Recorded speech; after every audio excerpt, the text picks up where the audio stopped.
Hello, everybody. We're going to get everyone in soon. Welcome to say hello before we start. Hello. Hello. Long time no see. Yes. What time's it your side, Hilko? 9 p.m. Okay. All right. So equal. Yeah, I think we spoke about that last week. Yep. So that's all good. Just have to keep remembering. All right. So we're going to start off with the live stream now. Andre, if you wouldn't mind, if you see any more participants joining, if you can just add them to the room. And if you do need any, if you do have any questions, luckily you're in this way, please do raise your hand or, just use the chat feature. That will be great. All right, so today we're going to be talking about your business architecture CBA exam.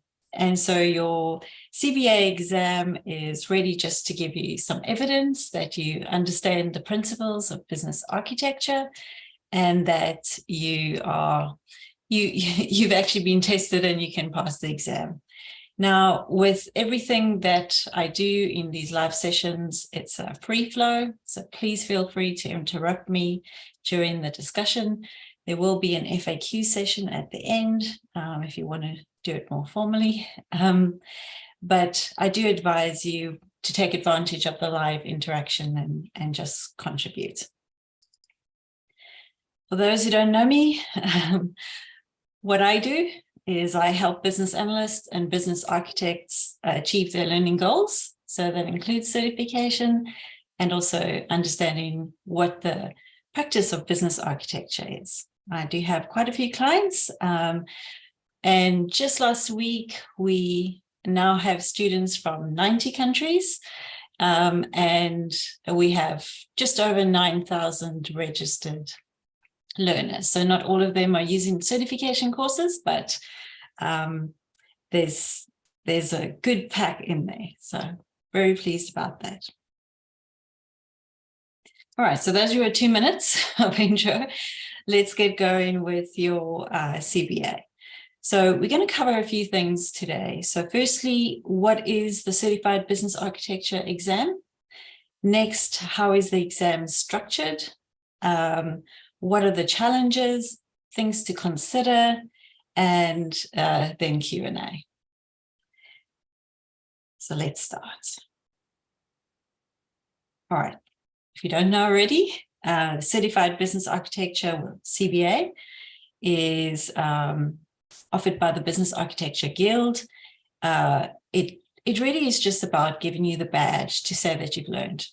Now, I do want to say this to many people who are going through certification or training, and a lot of people get nervous around taking exams. So I encourage you not to be nervous about it because it is just a test. It's not going to necessarily, it's not school or university or anything like that, but it is testing your knowledge. It does take quite a lot of work, so you will find that it is quite difficult, to prepare for, but that's good to have a challenge, right? So what are the benefits? I suppose getting recognized in a community. So if you say you're a business architect, it's good to have a badge. Recently, I watched a TED talk and this woman had so many things she's tried. So she's a black belt. She's like a ballet prima. I'm not quite sure what the things are called. She's a businesswoman. Yeah, she does a whole lot of things and she's just tried them. But at the end of the day, without the black belt badge, all the things that she's done potentially won't have a big impact. So I think it's really important for everyone to at least get the badge at the end of the day. So, and that'll help with your recognition. You will get a comprehensive understanding of the business architecture practice, which is great. And when I say comprehensive, I mean comprehensive, and then the ability to design and implement business architecture. Now, I do just want to highlight that when we are doing business architecture, you do have practical as well as theoretical.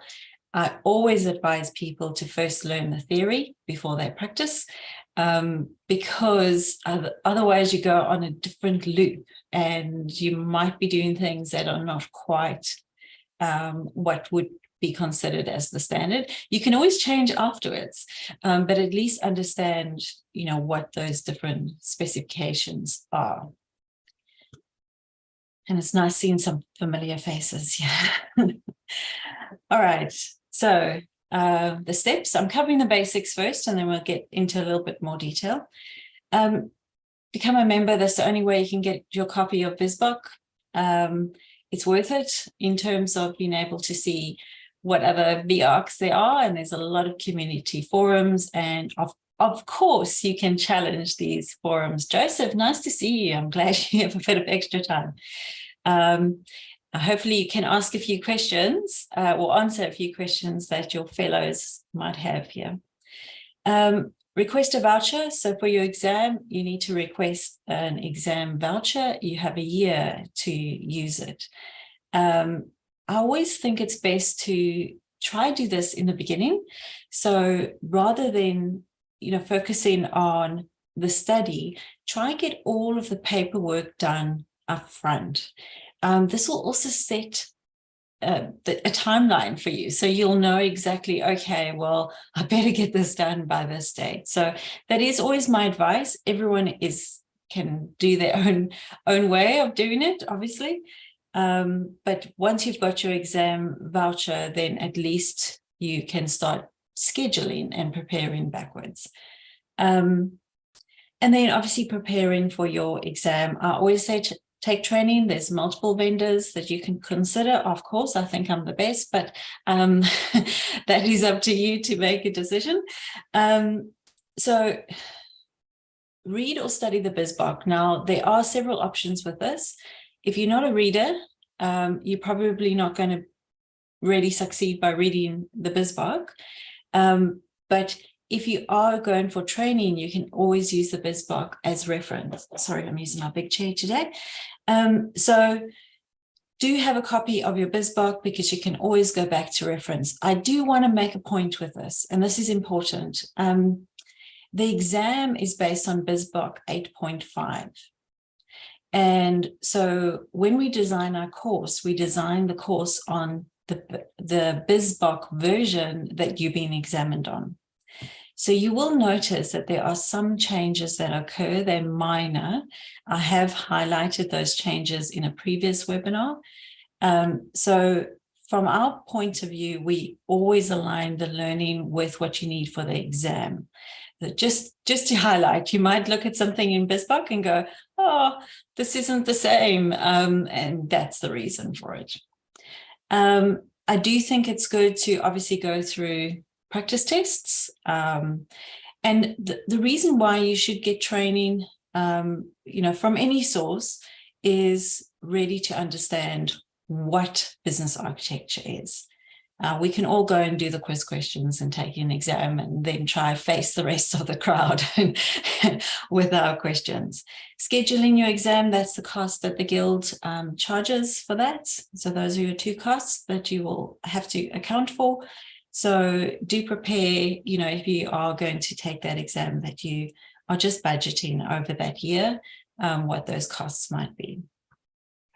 So we don't offer to do this for individuals, but we do offer to manage this process for, with exceptions for corporates when there's a large corporate training option. So to get certified, it's best to use a vendor, as I mentioned, but what is the purpose of being certified? Again, as I mentioned earlier, it's around the badge, right? So it's proving that you have learned the methods and the skills that are provided in the BizBook, and that you can at least have the conversation. I always say, it's the worst thing where you've got a whole lot of business architects who can do the practice, but they can't necessarily speak the language. And then you have all of these conversations that, the people aren't saying the same thing, or even though they're trying to say the same thing. So it leaves space for things to go wrong. All right, so we're getting out of the main areas, and now I'm going to talk into a little bit more detail. So how is your exam structured?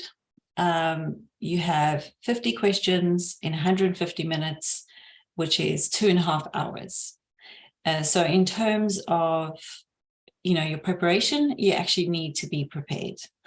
They do range from very simple to slightly more complex. And by complex, I mean you would have to take multiple business architecture concepts and put them together.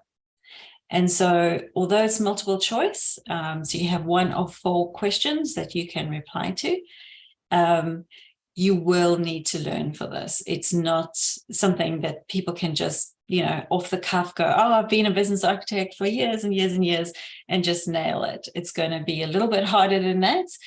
It won't be hard once you studied. Once you studied, then it would, 150 questions. Yes, 150 questions in 150 minutes.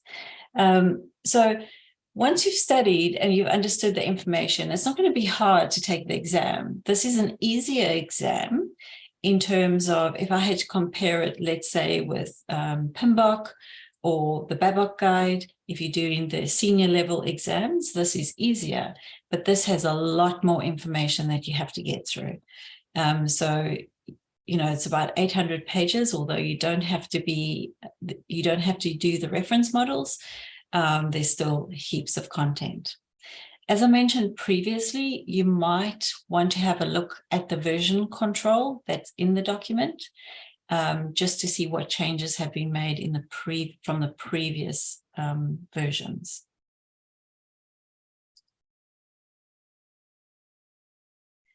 All right, so how's it broken down?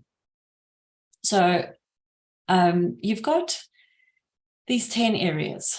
Now, typically with learning objectives, in most of the body of knowledges, they break learning objectives down in stages. Unfortunately, these are your learning objectives. So it's not broken down into a level of stages that you have with other body of knowledges. However, I suppose the system is still relatively simple to understand. So about 4% of your exam, and I'm just giving estimates here so you can work around it. The Guild doesn't give us actual numbers.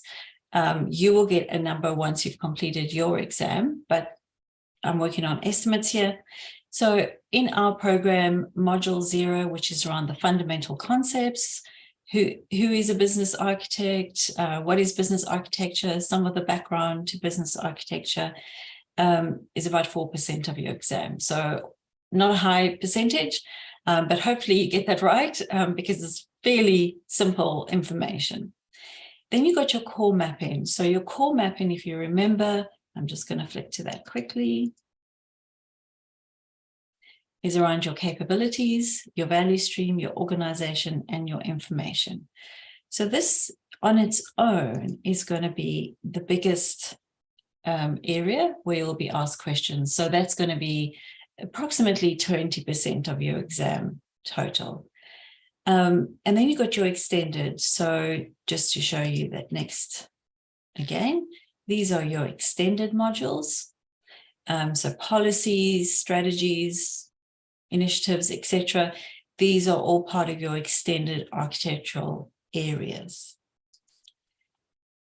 And then you have business architecture, alignment, and discipline. So this is where you'd bring in things like requirements capturing, where you'd bring in things like case management. So there's several ones that you can include in this particular area. And again, that's looking at about 12% of your questions. In terms of your performance analysis, which is a separate area in your Babok, and as well as in the course that we're doing, which is module 15. That is actually around metrics. It's not quite as pure as the metrics look like, but that's basically this area. But there is a separate chapter for that. And just to remind you that BizBook talks about parts. They don't use the term modules or chapters. So we've broken it down into modules, but they kind of group them into these parts. So yeah, you can just have a look, and most of you know this about me. It seems your faces are very familiar, or your names. And then you've got the architect role. Now, I do want to highlight these yellow bits, because actually your module 10 and all of these parts are the highest percentage score. They're over 30%. So these are really important areas. So once you hit what I call module 10, and these are kind of semi-scattered in terms of parts in the BizBook. But once you hit module 10, you're going to be asked around several things in the exam. Let me just add a person. So you've got the business architecture role. So this is around 6%, knowing what the role is. And this will be around specifically what the B-Arc will be doing in those particular scenarios. So this one is tied in with this one, which is why they're related. And then you've got the governance. Now, governance is often not really considered. And again, governance is around how do you measure some of the areas, like how do you measure how mature you are as an organization, etc. So the questions here are a little bit more tricky, because they relate to what should you do in certain stages. So this is quite an important area as well, because this whole group, or this module as we call it, is all around how you think like an architect. And so, these top areas is understanding architectural concepts, understanding architectural relationships and mapping. But these really are around, what we do as architects. So you've then got your situation and scenario usage. Now, here is an important thing to remember with this particular one. The situation and scenario is prescribed by BizBook. So please remember that when it comes to BizBook exam, like all body of knowledge exams, you are going to be doing an exam that is prescribed by what the body of knowledge recommends. So you're going to have to understand what that scenario is and what cross mappings are recommended by the BizBook. So for instance, when we look at cross mapping here, there's going to be a link to that and that. So you can see what's being linked here. So I do think it's really important that you understand what BizBook recommends in this particular area. And then the knowledge base and the general diagrams around how business architecture is structured. I'm not sure why it's called infrastructure, but I would rather just go with knowledge base, because I think that we've, understand what that means. But very simple amount there. And remember, the knowledge base does tell you the relationships between the different areas. So that's an important component. So I won't leave out IT. This is also quite a big percentage, considering IT here is around the alignment. So what are you practicing as a business architect, and how does that relate to other fields? So this will include data. This will include heaps. Just lost my mind. Enterprise architecture, information architecture, heaps of practices that are more in the technical field and how, as a business architect, you relate to those fields.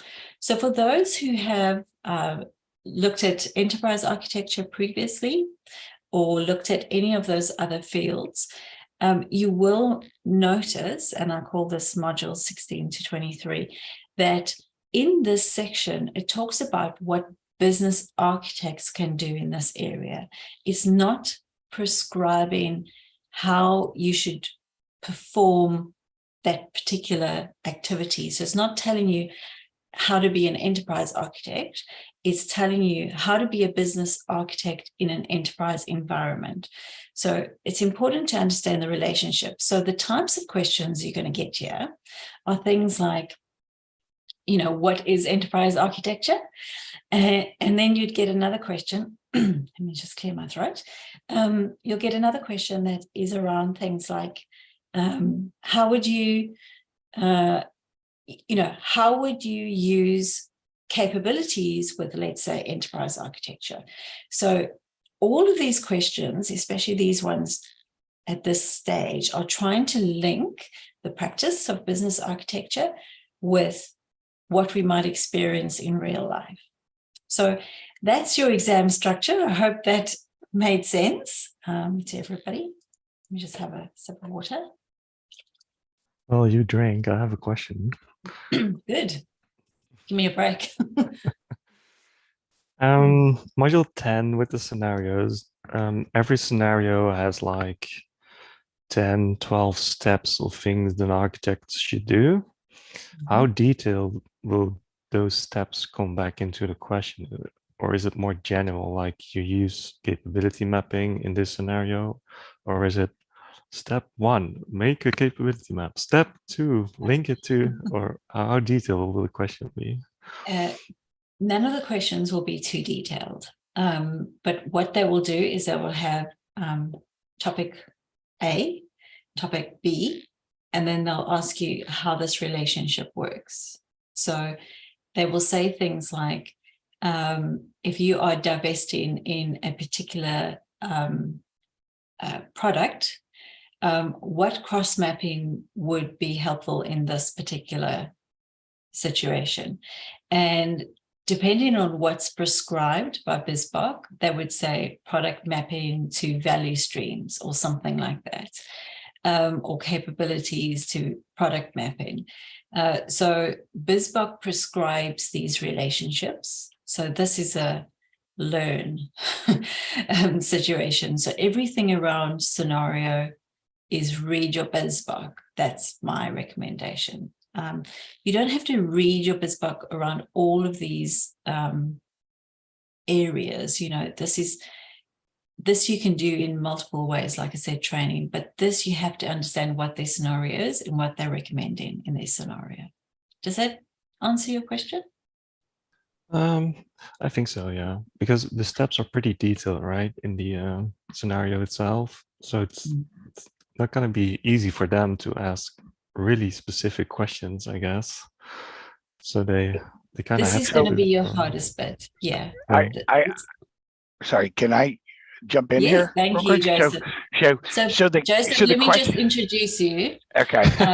So Joseph has just completed his, well, not just, I think it was a few months now, his CBA.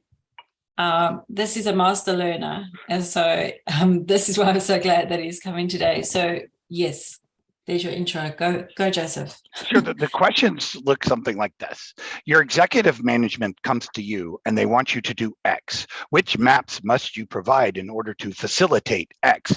That's the level of detail that I saw in the exam, right? So you need to know the scenarios and what, as a business architect, am I going to apply in order to assist the business or the case to move forward?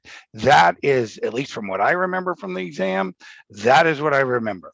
And it's not going to be, hey, build out the 12 steps that you need. It's more of, because the 12 steps you need, you're going to have in your BizBoc, right? But what am I going to need right off the top of your head? Am I going to need and I'm just backing, what Deirdre just said.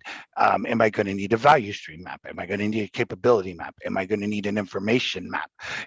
Am I going to need whatever? And how do those relate? And so that's what the 10 is. It's the application of all the maps to the various business requests that you may get as a business architect. Deirdre, did I say that right? Perfect. Thanks. Couldn't have said it better. So I guess the Excel sheet you provided with where you can filter on these steps with the scenarios, I guess that is one of the key things, right? If you know that by heart, then it's going to be easier. That is your learning cheat sheet, right? Yeah. So once you've understood your capabilities and how all of that works, that is going to be your learning cheat sheet. I do advise everybody to, still read the scenarios. So definitely go through them just so that you understand that relationship, because there's only so much little bits we can put on, in a cheat sheet. So when I say cheat sheet, that is just to remind you before any, kind of exam and practice, just to refresh your memory, I suppose. All right, let me, hopefully we've covered most of that. We can come back to that in a few minutes if we need to. Here are your challenges, right? So once you get over these challenges, you should be good to go. So time, you need at least 100 hours. I'm not sure how long you took, Joseph, but that's a minimum of the amount of hours you require to learn. And obviously understand the language. So you do have new terms, you do have terms that are related to other practices that you might have not called the same thing. So it's important to understand the difference and to understand kind of the glossary of what is offered in your BizBook. Imposter syndrome. This is a big thing, right? For many BArchs who have been practicing or those who really want to get into the field but are very nervous about it. Often you suffer from imposter syndrome because you know how much you don't know, or you at least think that there's things that you haven't heard about before and you're going to get caught up. So just get rid of that. Everyone experiences that, so just get rid of it. Don't let that be holding you back.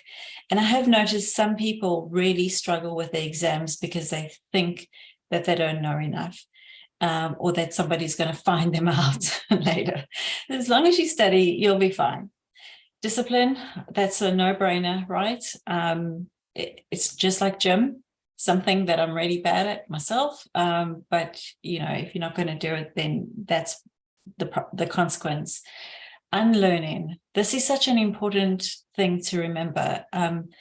If you've learned, let's say, that businesses run off value chains, or that processes are the basis of all change, BizBook is going to mess with your head a little bit. So I always say to people, when you go in for your training, you need to empty all your current knowledge and just go in fresh. You can always revert back to what options you think are best afterwards and how you would use them and how you would relate. But I definitely think you need to kind of start fresh, especially business analysts. Business analysts struggle with this the most, especially your senior, your CBAP level. They come from this is how we manage change in the organization. And so architecture, which is around the practice of designing an organization, is quite different from trying to do boots on the ground change management. So do keep that in mind. And the next biggest barrier or challenge that you're going to have with BizBook and studying for your exam is the depth and breadth that you have to study. Unlike other body of knowledges where exams, where they might ask you surface level questions if you are entry level, this asks you some deep level questions. I always say, like the colors of heat mapping and, terms like laser-like and things like that, which are really low level questions in terms of how important they are to understanding business architecture. And of course, they might have changed the exam since I took it. But certainly I think that you need to understand that the volume of information that you have to capture is quite intense. It's completely doable. We've got, you know, hundreds of people who've already got certified, so it's completely doable. I do say if you've got business experience, then this is the type of thing that you can learn because you can relate to it. I think for those who come in straight out of university or something might struggle a little bit more just relating it in the workplace. So the breadth and depth, there's a lot to be covered. We do break that down into what you have to learn. So for those who read in BizBoc, my advice always is use BizBoc as your reference, but go through whatever training to learn and understand architecture. All right, things to consider. Your time and schedule. So lots of people I'm just going to talk basic stuff here, right? And this is just reminders. Schedule in advance. A lot of people book, you know, holidays and they go away. We know that June, July, for most of the, especially those from Canada, it just, you know, nothing happens during that time. So don't think you're going to book by then. Just make sure that you've scheduled, you know, you've obviously scheduled your exam in advance, and then you go in and preparing all you need to do. And I say, if you are going to take a year to do this, then make sure that you're doing, you know, 2 to 3 hours a week consistently to build up your knowledge and just grow your knowledge. Hopefully you'll do it a little bit faster than that, but that's up to every individual. Choose whether you're going to do this online or at a venue. Again, you want to get cheap prices if you have to fly anywhere. There's pros and cons in both. Obviously, the biggest con with using it online is that if you need technical support, it's not going to be available. But the biggest pro with doing it online is that you can do it in your own time, in your own place, under your own conditions. But be aware that any online exam, you cannot have anything in the room. You can't have background. You've got to show everything, and you'll have somebody watching you all the time. And I believe that you can only use Chrome. So you can't use like Safari or any of those other ones. I could be wrong, but that's what I last heard. So yeah, do consider that. Obligations, obviously there's a cost. Credibility. I don't advise people to just go and do drills. I don't. I'm not saying people don't do that. But if you want to really take the most advantage out of joining the community at the Guild and being able to ask questions, like people like Joseph, who like to challenge and ask questions, it's good to have a basis on which to work. Practice scores, aim for 75%. If you don't have to score that high, then lucky for you. But that's a good percentage, at least consistently scoring that. Time of day, do consider that as well. Because, you know, if you're like me, if it's going to be in the afternoon, I'm not going to score very well. But if it's in the morning, that's probably the best time to do it. Obviously not 5 a.m., but a little bit later would be good. All right. Exam prep. So as mentioned before, 150 questions and 150 minutes, 1 minute per question. There's a new set of readiness tests that is free on the Guild. It's free on our site. I'm sure there's other sites that have it too. And this is a great opportunity to get 33% or 33 out of 150, should I say. It won't be 33%, pass marks. So do use that. And if you're just going to memorize it, then that's what it involves. It's not going to get you the score that you need, but it will help you at least pass some of the basics. And then obviously prepare your drills. So you want to know how much time you spend in the different modules based on what I mentioned earlier around the percentage So if you are struggling in this area, you need to put a little bit more work into it. And if you don't quite understand all those concepts, yes, and obviously this is the bulk of your work, but you need to know this before you can even go and do the cross mapping and scenarios. Okay, once you've finished any training that you've had, you need to do 3 full drills. See if you can do 2.5 hours practice drills. You can try it at different times of the day and see how you score, and aim for a 75% pass mark. And the reason to do those drills, it's easy to do a 30-minute and then go, oh yeah, ace that. But it's quite different to try to do 115, 1 minute each.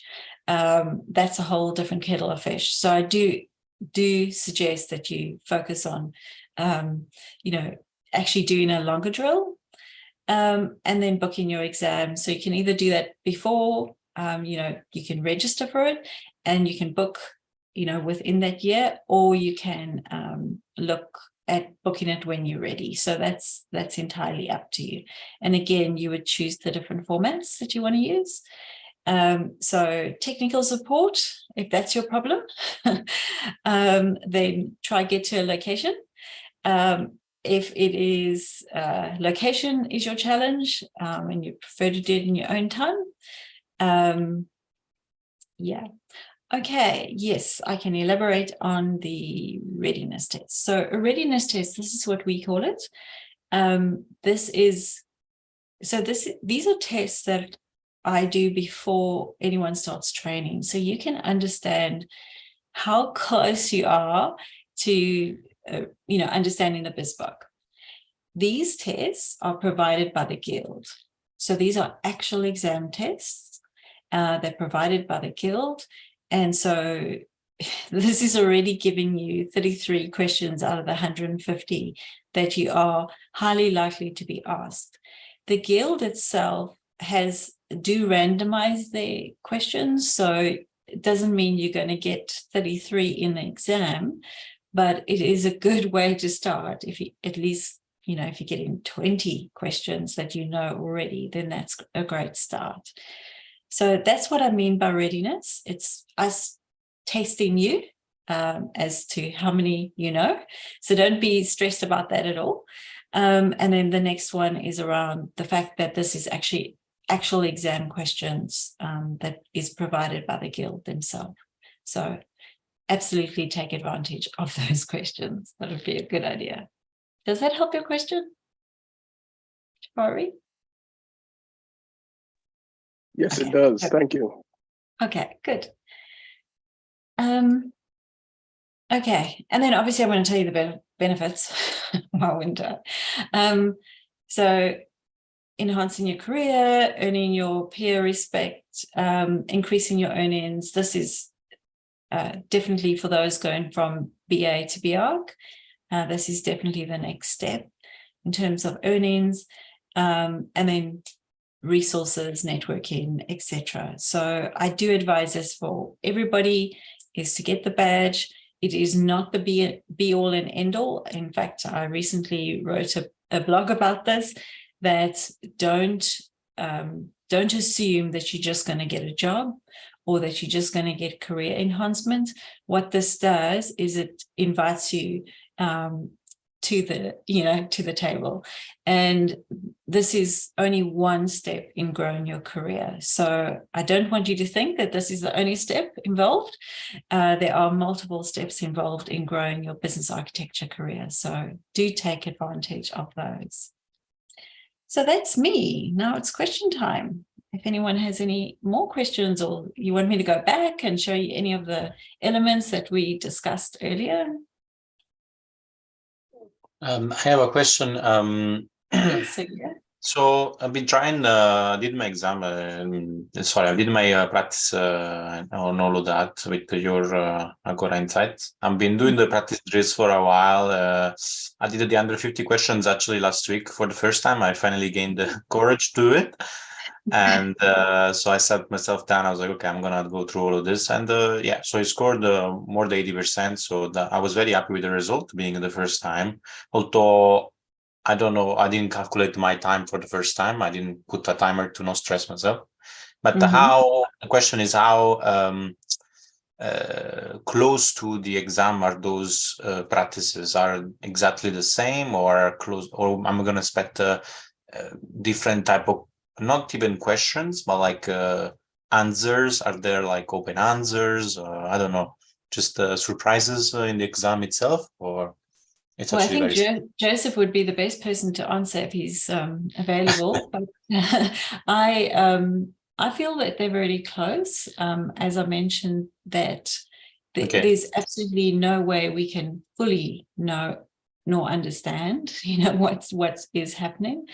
But we've structured in that way, building all the components. So, Joseph, great, you there? Yes, I am.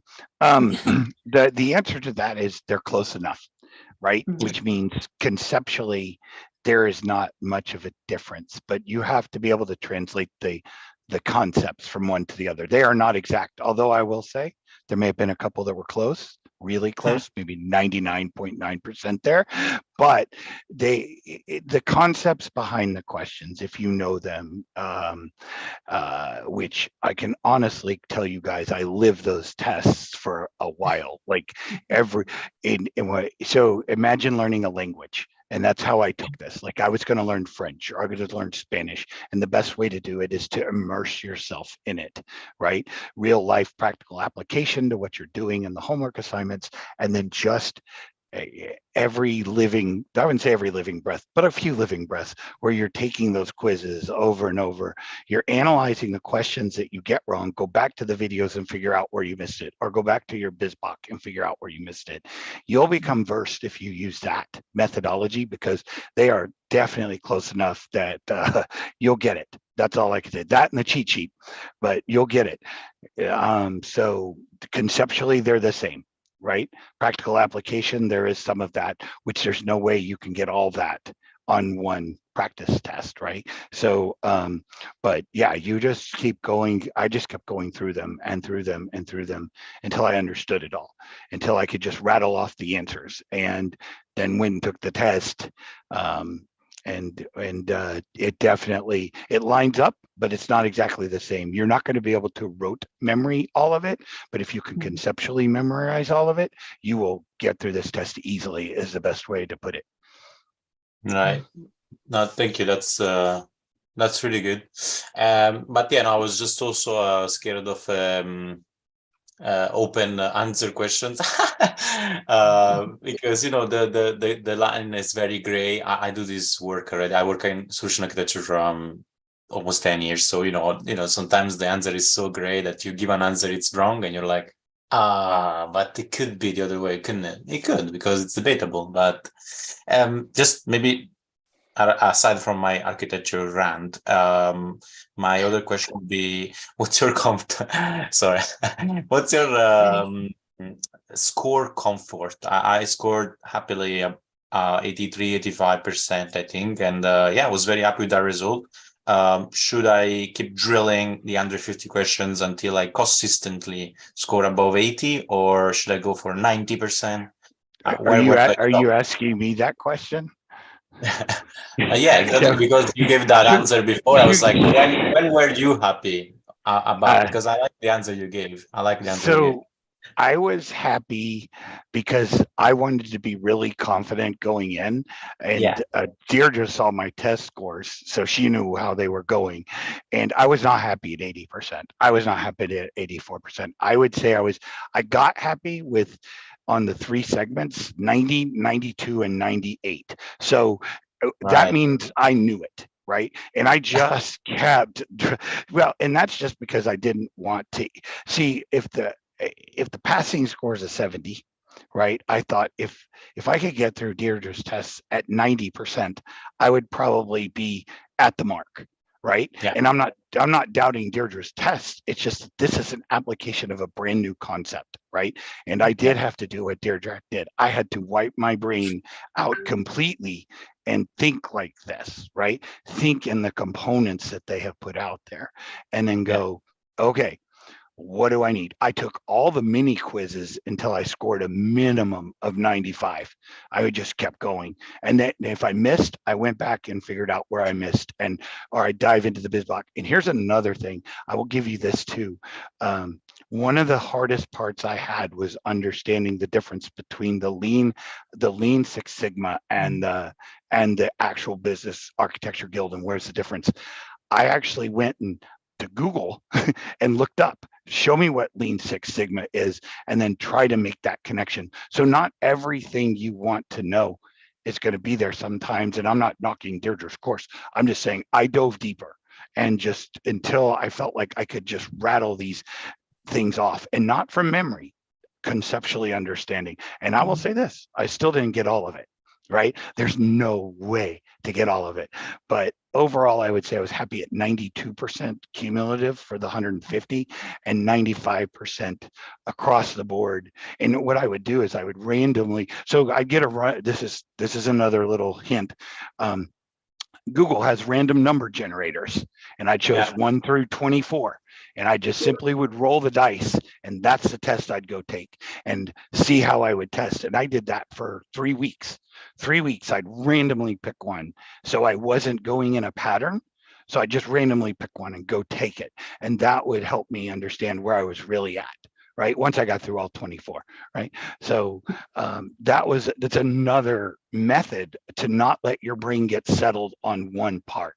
Just take a random number generator and go 1 through 24 and take the test. I hated it when it was 1 through 4, you guys, because that was 50 questions, but that's a whole different level. But if you do that, you don't let your brain settle into, okay, I'm just going to do this. Well, you're going to master that concept while you're forgetting the rest of them.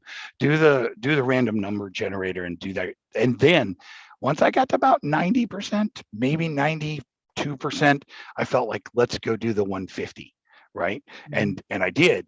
And that just get faster and faster and faster until, I don't know what my last ones were, but I do know where I struggled. And I knew that when I was done, I would struggle with that in the business architecture level too. So I still study it, but that is just another little study hint I can give you. I can tell you that Deirdre's training was excellent.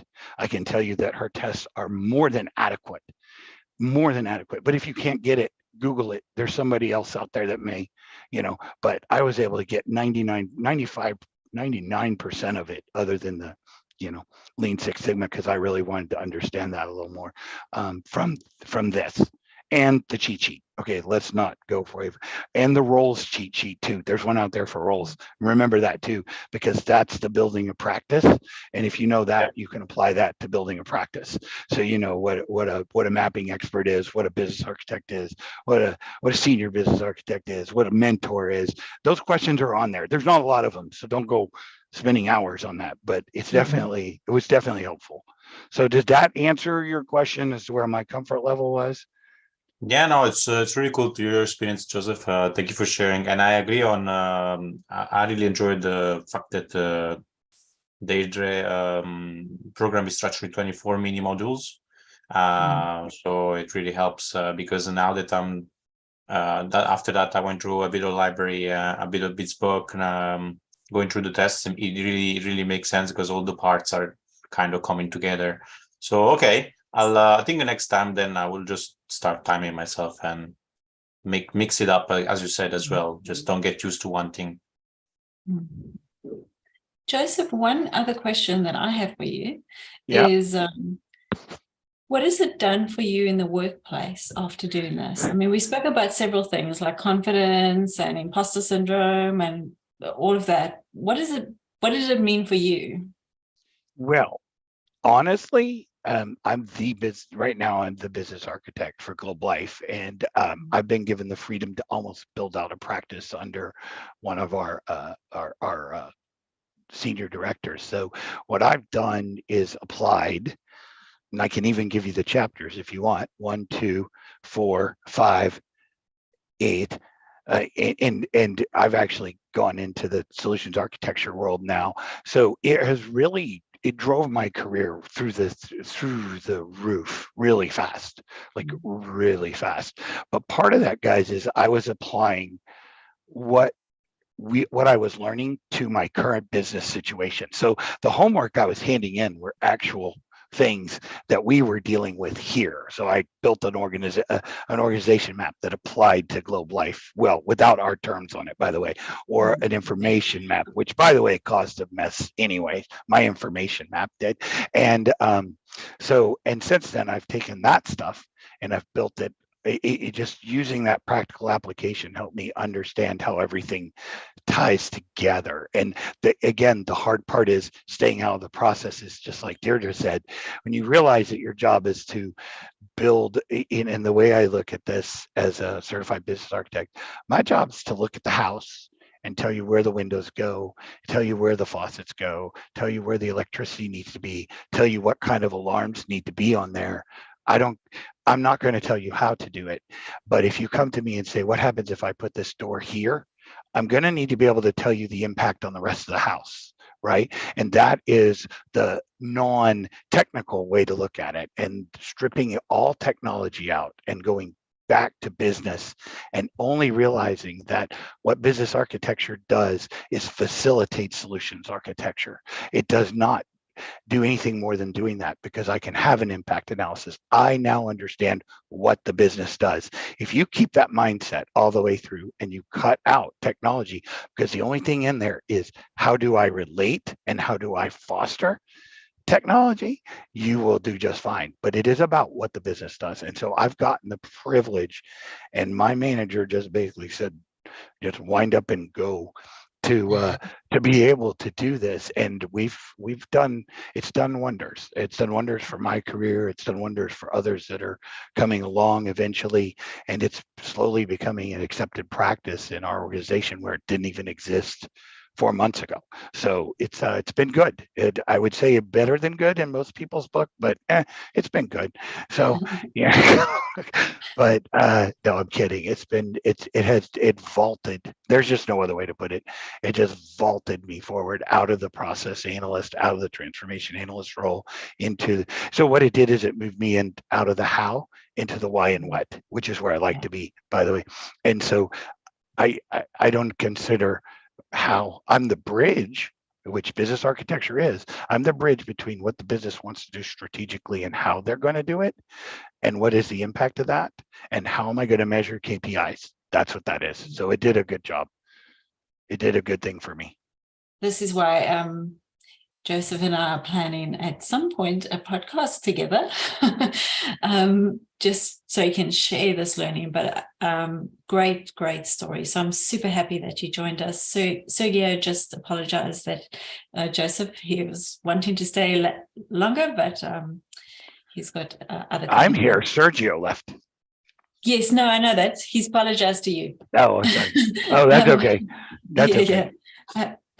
All right. So thanks, everybody. Are there any more questions? And Joseph, you've been absolutely amazing. This session is recorded, so I think that there will be a lot more people that get value from it. I have a last quick question, if that's okay. Yes, go for it. This is the opportunity. You mentioned that it was getting the CBA is one of the steps for your career. What are kind of steps do I have to think about in addition to these? You have to think about joining a community. Definitely join the Guild on LinkedIn. There's several business architecture communities. Do join them, because this makes a difference in your career development. The next option, I would say, is start sharing your knowledge. So we're in that stage now where Joseph has already shared his knowledge, but what that does is you are developing a level of authority.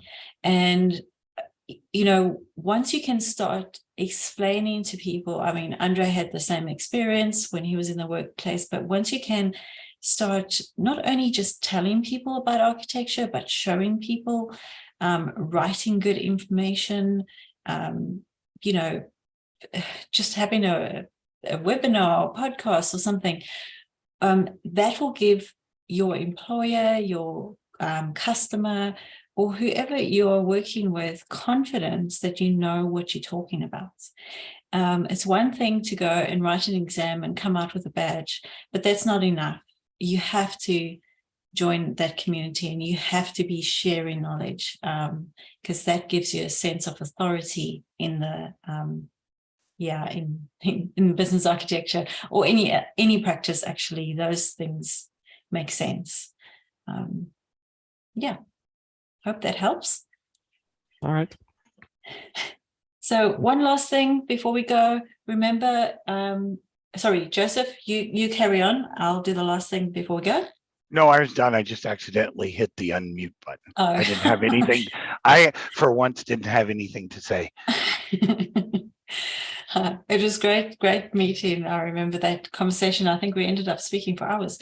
But okay, so one last thing. Remember, when you're writing for the exam, when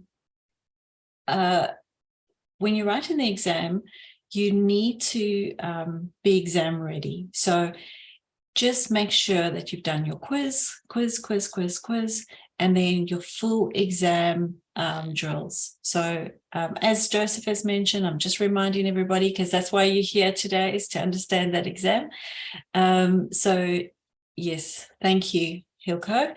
That's where you can book a one-on-one with me. So do make sure that you are getting through the knowledge, and then you are getting ready for your preparation. I always advise to do it as often as you can if you are doing the quiz questions, because you do lose information over time.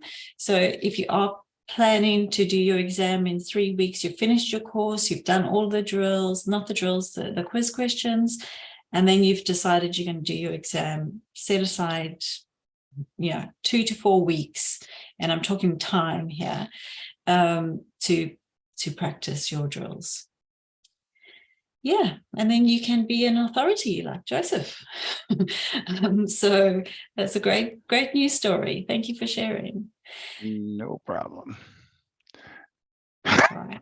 Excuse me. Thanks, everybody. I think we can call it a day. So we have 4 minutes left. You can use it, or we can say goodbye.